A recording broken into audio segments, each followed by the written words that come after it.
Welcome to the fifth gear shootout.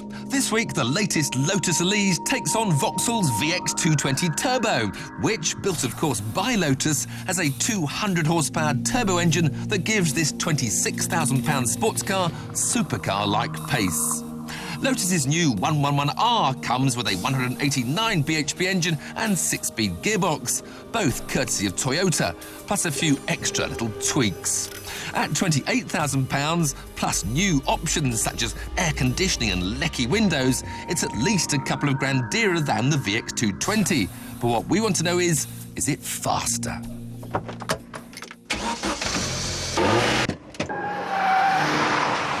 The Vauxhall VX220 Turbo, which until today I had never driven.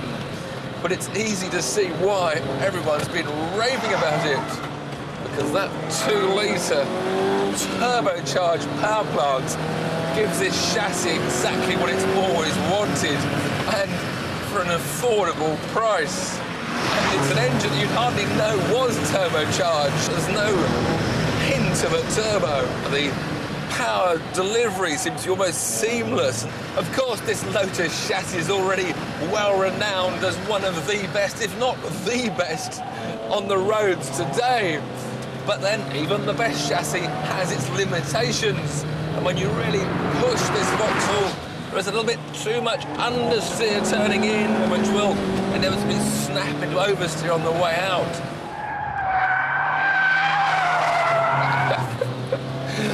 Right, enough of the showboating. Let's get a quick, neat lap time. It hits the first checkpoint in 23.11 seconds.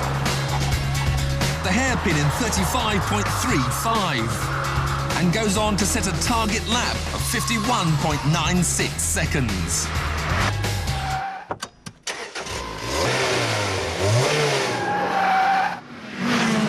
So, Lotus have finally given the Lotus the power to fight back.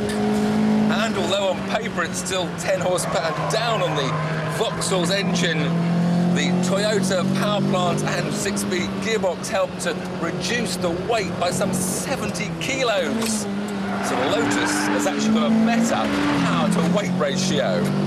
This is going to be close.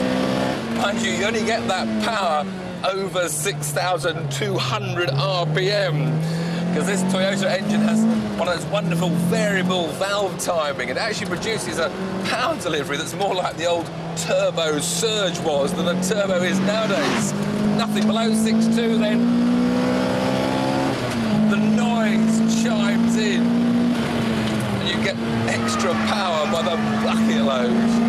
Now straight away I'm noticing that this Lotus also turns into the corners a lot better and doesn't swap to oversteer so much in the middle of them. The Lotus engineers will be tweaking this chassis, making the rear subframe stiffer, playing with the springs and dampers. I love this car.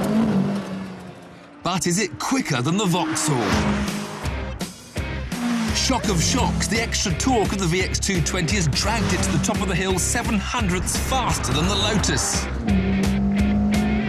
But by the hairpin, that deficit has been reduced to just 3/100ths, with the most technical sector yet to come.